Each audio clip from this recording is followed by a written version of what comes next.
जय जिनेन्द्र। 10 लक्षण पर्व चल रहा है। 3 धर्म हो चुके, उत्तम क्षमा, उत्तम मार्दव, उत्तम आर्जव। क्रोध कषाय नहीं होने देना क्षमा, मान उत्पन्न नहीं होने देना मार्दव, छल कपट मायाचारी का अभाव होना आर्जव। और आज हम चर्चा करेंगे उत्तम शौच धर्म पर। हमें उम्मीद है आपका पर्व बहुत शानदारी से निकल रहा होगा, तो आइए आगे बढ़ते हैं। उत्तम शौच धर्म किसे कहते हैं? उत्तम शौच धर्म आचार्यों ने परिभाषा लिखी, शुचेर भावः शौचम। पवित्रता का भाव शौच है। शौच माने पवित्रता का भाव। ये 2 तरह से होता है, एक शारीरिक शुद्धि पवित्रता और एक आत्मा की पवित्रता। आज सुबह हमने पूजा की, कितनी अच्छी पंक्ति है उसकी, धर हृदय संतोष करहु तपस्या देह सो। अगर लोभ कषाय को बस में रखना है तो हम क्या करें? धर हृदय संतोष, अपने हृदय में संतोष धारण करें। तो संतोष धारण करना उत्तम शौच है। दूसरा, करहु तपस्या देह सो। ये शरीर तो अपवित्र है, मलमूत्र का भरा हुआ है, इसकी पवित्रता अगर करनी है ना तो क्या करें? इसकी पवित्रता के लिए तपस्या करें। धर हृदय संतोष करहु तपस्या देह सो। शौच सदा निर्दोष धर्म बड़ो संसार में। ये शौच नाम का जो निर्दोष धर्म है, ये संसार में बड़ा धर्म कहा गया है। उत्तम शौच की परिभाषा, लोभ कम करें, अपने चित्त में संतोष धारण करें और इस अशुद्ध शरीर की शुद्धि के लिए तपस्चरण करें। इसका नाम है उत्तम शौच धर्म। कोई शौच धर्म पहले मानते हैं, कोई सत्य धर्म पहले मानते हैं, ऐसा क्यों? इसमें अंतर तो कुछ नहीं। बात सिर्फ इतनी है, अगर तत्वार सूत्र की परंपरा देखें तो वहाँ सूत्र है उत्तम क्षमा मार्दवार्जव शौच सत्य। वहाँ शौच पहले लिया है उमा स्वामी महाराज ने, सत्य बाद में। लेकिन अन्य आचार्यों को देखें, किन्हीं ने सत्य पहले लिया है, शौच बाद में। और किन्हीं ने इस क्रम को नहीं, अन्य क्रम से भी 10 धर्मों का वर्णन किया है। 3 तरह से वर्णन मिलता है। हमने बहुत जगह देखा, किसी समाज में तो आज शौच होगा या आज सत्य होगा, इसको लेके झगड़ा हो जाता है। लोग कहा सुनी कर देते हैं। हमारे यहाँ के श्रवण संस्कृति संस्थान के जो बच्चे प्रवचन करने जाते हैं, वो लौट के बताते हैं कि वहाँ लोगों ने कहा नहीं पहले सत्य का आज वर्णन करो, शौच का नहीं। कहीं कहते हैं शौच का वर्णन करो, सत्य का नहीं, और उनमें झगड़ा हो जाता है। लेकिन नहीं, झगड़ने की बात नहीं।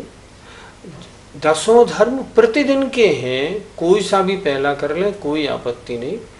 हम देखें पूजा के हिसाब में पहले उत्तम सत्य की पूजा आ रही है, उत्तम शौच की बाद में। अच्छा, तत्वार सूत्र परंपरा को देखें तो शौच पहले है, सत्य बाद में। वास्तव में देखें 10 धर्म प्रतिदिन के हैं, आपको बताए जरूर जा रहे हैं। ये नहीं कि आपने क्षमा वाले दिन क्षमा को पाला, अगले दिन क्षमा को छोड़ दिया। मार्दव वाले दिन मान को छोड़ा, अगले दिन मान करने लगे, ये थोड़ी है। ये 10 धर्म सारे जीवन नहीं, जन्म जन्म में 10 धर्मों को पालना है। इसलिए इस पर कोई भी झगड़ा या विवाद नहीं करना चाहिए। ये ज्ञानी की झलक नहीं। लोभ कितने प्रकार का होता है? आचार्यों ने जब कषायों का वर्णन किया तो उन्होंने कहा क्रोध, मान और माया, ये 3 कषाय तो पाप ही हैं, अशुभ ही हैं। एक लोभ कषाय ऐसी है जिसके उन्होंने 2 भेद किए, एक प्रशस्त और एक अप्रशस्त। जैसे पूजा करने का भाव होना, ये भी लोभ है। लोभ माने राग उत्पन्न होना, स्वाध्याय का होना, तीर्थ यात्रा का होना, ये जो परिणाम आत्मा में आते हैं, ये प्रशस्त लोभ हैं। मैं यात्रा करूं और पुण्य कमाऊं, मैं विधान कराऊं और पुण्य कमाऊं, ये भी प्रशस्त लोभ है। और अप्रशस्त लोभ है पैसा आदि कमाने का प्रयत्न करना, ये अप्रशस्त लोभ है। इस तरह लोभ दो प्रकार का, प्रशस्त लोभ हम गृहस्थों के लिए उपादेय है और अप्रशस्त लोभ हमारे लिए हेय है, उसे हमें छोड़ना चाहिए। वैसे लोभ चार प्रकार का होता है। पहला धन का लोभ, मैं कैसे पैसा ज़्यादा कमाऊं, और इस धन के लोभ में आदमी कुछ नहीं सोचता, जूते का व्यापार करता है, चमड़े का व्यापार करता है और गंदे गंदे व्यापार करता है। उसको हिंसा का कोई मतलब नहीं, उसको तो किसी तरह से पैसे कमाना। दूसरा होता है शरीर का लोभ, शरीर में कोई बीमारी हो गई है, डॉक्टर साहब कैसी दवाई अशुद्ध हो, कुछ भी सेवन करना पड़े लेकिन मुझे ठीक करा दो। मुझे प्रसंग याद आता है महात्मा गांधी जी का। महात्मा गांधी जी का बच्चा बीमार था, डॉक्टर को बुलाया और दिखाया। डॉक्टर बोला गांधी जी बच्चे को बचाना है तो इसको नॉन वेज का सिरप देना पड़ेगा। महात्मा गांधी ने स्पष्ट कह दिया डॉक्टर साहब बच्चा मरे तो मर जाए लेकिन मैं नॉन वेज का सिरप नहीं दूंगा। बच्चे ने भी कह दिया नहीं मेरे को नहीं लेना। तो एक होता है शरीर संबंधी लोभ, एक होता है धन, एक यश का लोभ होता है। जैसे हम पैसा जब देंगे जब हमारा नाम लिखा जाएगा, हमने पैसा तो दे दिया, नाम तो लिखा ही नहीं, लोग हमें जाने कैसे।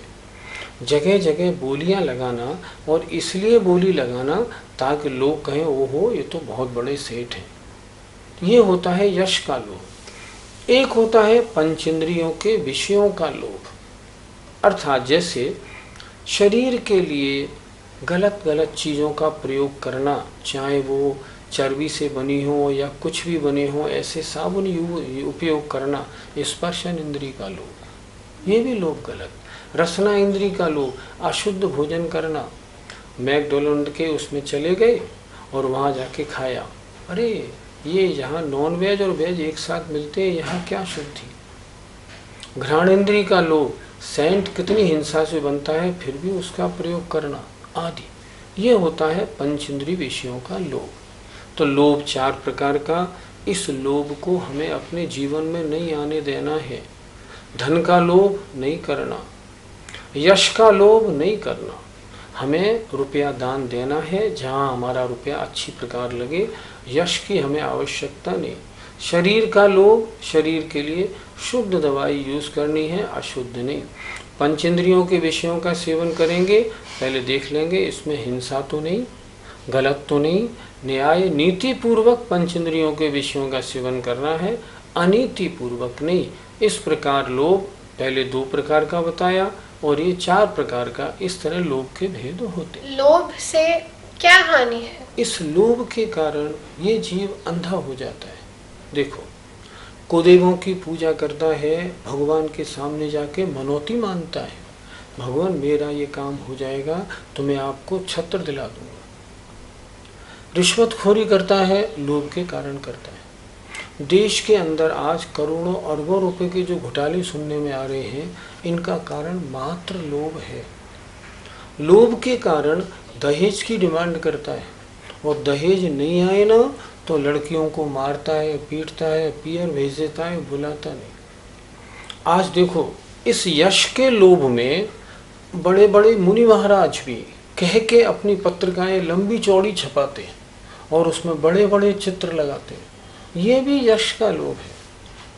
बहुत से मुनि महाराज तमाम अपने प्रवचनों की व्यवस्था करोड़ों करोड़ों रुपए चातुर्मास में खर्च कराते हैं, ये भी यश और प्रसिद्धि का लोभ है। ये लोभ से बचने का काम तो बहुत ही गड़बड़ है। सारा जो लोभ में पड़ जाते हैं उनका अपने आत्मा का जो संतोष धन है वो नष्ट हो जाता है। सुबह से शाम तक यश कैसे हो, पैसा कैसे मिले, इसी चक्कर में पड़े पड़े ना धर्म होता है ना ध्यान होता है, चिंता उसी की लगी रहती है। किसी को मान लो अपना क्षेत्र या अपना मठ बनाना है, अब वो यही सोचता रहता है कौन से किस सेठ को बुलाऊं, किसको पकड़ूं, किससे उद्घाटन कराऊं ताकि मुझे मिले। वो ये सोचता रहता है कि मैं किसके यहाँ आहार करने जाऊं ताकि मुझे 11 लाख रुपए मिल जाएं। आज इसके कारण सब कुछ गड़बड़ है। यंत्र मंत्र तंत्र आदि सब साधु लोग भी करने लगे और गृहस्थ भी कराने लगे। सब आगम के हिसाब से बिल्कुल गलत है। मंत्र हमारा नमोकार मंत्र है, विधान हमारा पंचपरमेशी सिद्धचक्र विधान है। औरों के चक्कर में हम क्यों पड़े?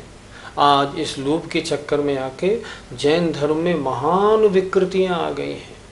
सारा हिसाब किताब खराब हो रहा है।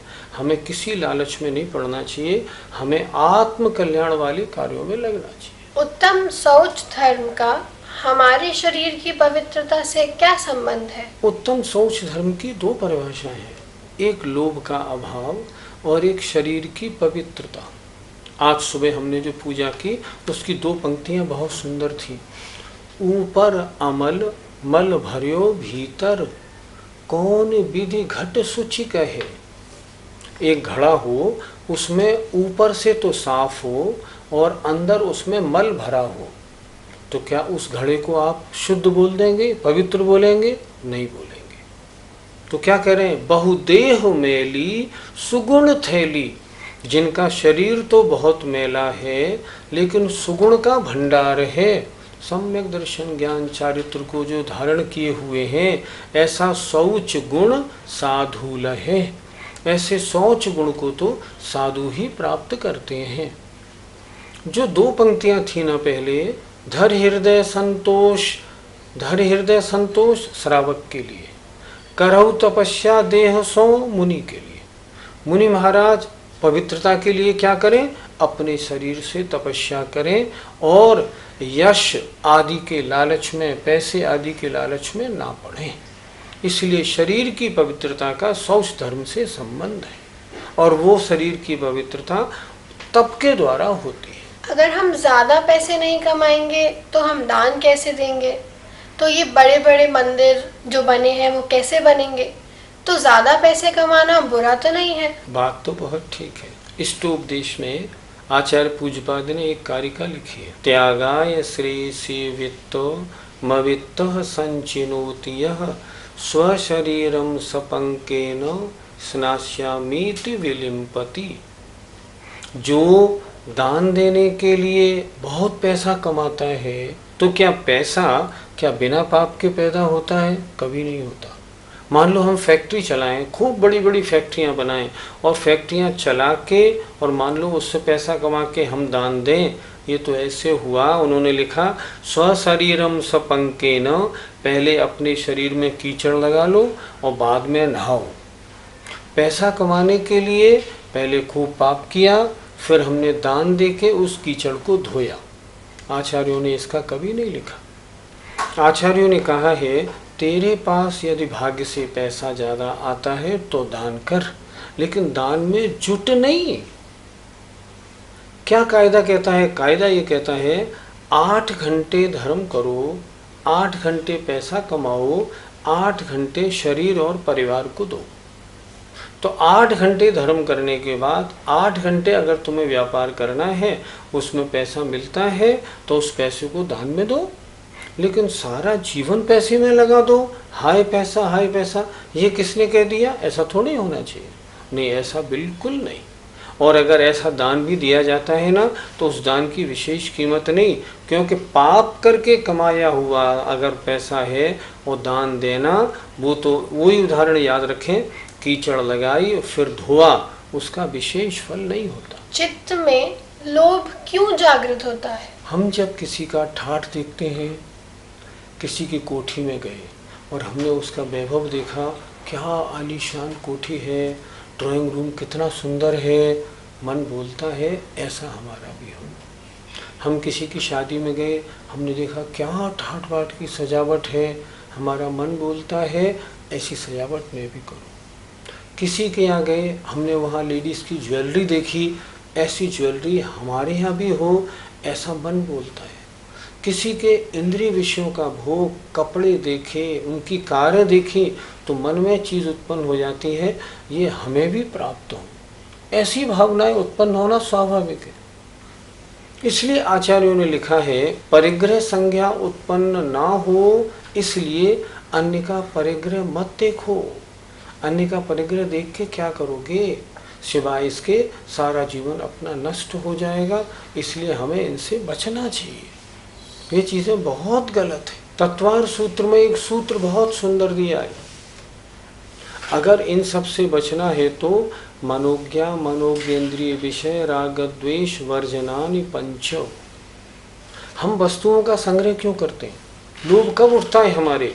जब मन को अच्छी लगने वाली वस्तुओं में राग और अच्छी नहीं लगने वाली वस्तुओं में द्वेष होता है, तब जाके हम वस्तु का संग्रह करते हैं।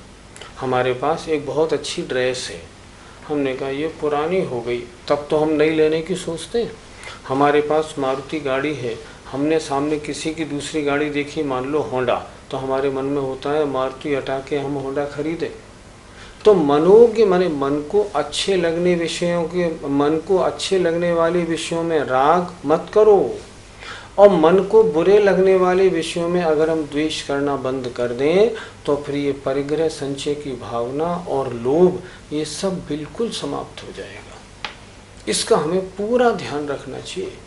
हमेशा किसी के परिग्रह को देखें तो हम सोचें इससे लाभ नहीं, ये तो बड़े पापों से कमाया जाता है। आचार्यों ने क्या लिखा शास्त्रों में? जितने राजा और सेठ होते हैं ना, बड़े बड़े पैसे विभूति वाले, नियम से नरक जाते हैं यदि ये जीवन के अंत में संयम धारण ना करें। क्यों? क्योंकि उनके जीवन में पाप का बोझ बहुत होता है। भगवान से प्रार्थना लिखी है आचार्यों ने, भगवान से प्रार्थना करो, भगवान मुझे मध्यम दर्जे के गृहस्थ के यहाँ पैदा कराना ताकि मैं धर्म ध्यान विधि पूर्वक कर सकूं। वास्तव में उत्तम शौच धर्म का क्या स्वरूप है? गृहस्थ के लिए उत्तम शौच धर्म का वास्तविक स्वरूप है हृदय में संतोष धारण करें, जो मिल जाए न्याय नीति से कमाएं और उसमें अपने को संतुष्ट अनुभव करें। मुनियों की अपेक्षा उत्तम शौच धर्म का स्वरूप है अपने आत्म स्वरूप का चिंतन करें। मेरी आत्मा तो परम शुद्ध निर्जन निर्विकार टंकोत्कीर्ण है, बाहरी वस्तुओं की मुझे रंच मात्र भी भावना अपने में नहीं करनी, और ये शरीर तो हड्डी मांस आदि का पिंजड़ा है, इसकी शुद्धि के लिए मैं खूब तपश्चरण करूं, तो और वही मेरी आत्मा की शुद्धि का कारण है, अन्य कुछ भी नहीं। हमें आशा है हम सब इस पर विचार करेंगे। आइए, समय आपका हो गया। जय जिनेन्द्र।